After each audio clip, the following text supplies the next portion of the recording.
Легендарниот македонски актер Гоце Тодоровски е хоспитализиран, објавија негови фанови на социјалните мрежи.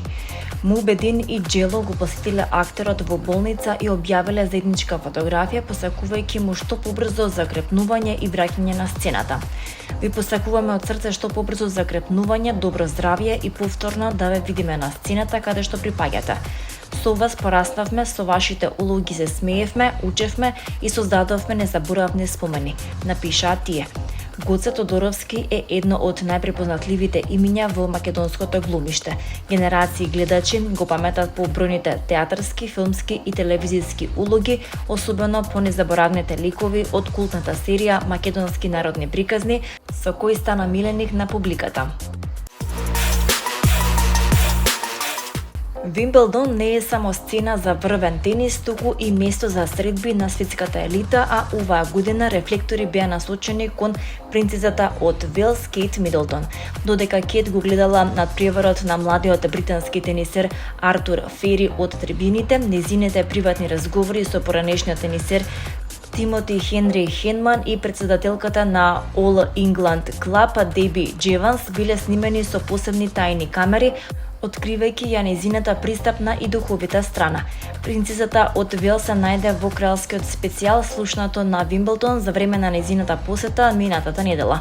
Ова е многу успешна вирална видеосерија објавена на официјалните профили на TikTok, Instagram и YouTube на Вимблдон.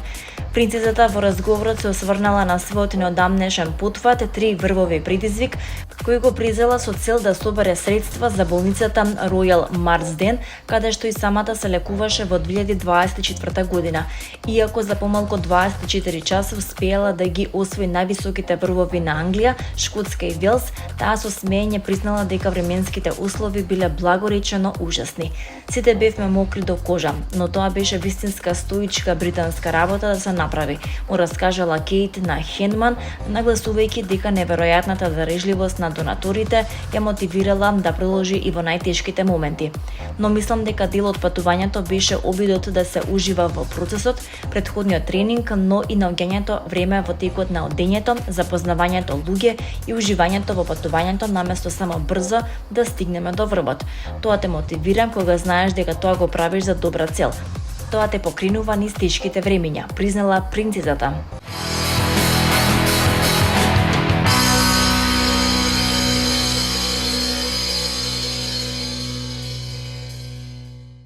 На денешен ден во Скопје е роден Логин Кочишки, еден од најзначајните македонски музички промотори, продуценти и менаџери, човек кој повеќе од 3 децении е двигател на современата концертна и фестивалска сцена во Македонија.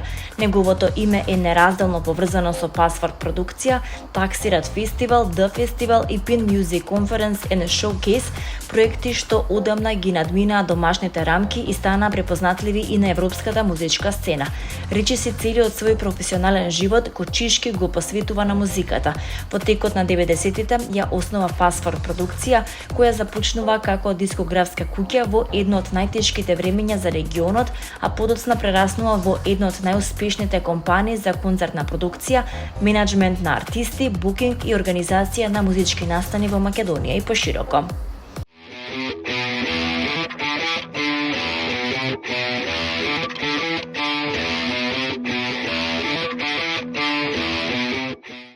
Главниот критериум на создавање на програмата беше уметничкиот квалитет и годинава на публиката да и го понудиме најдоброто од светската и домашната музичка и сценска уметност со акцент на актуелни уметници кои денес настапуваат на најпрестижните светски сцени, вели Цуцковски.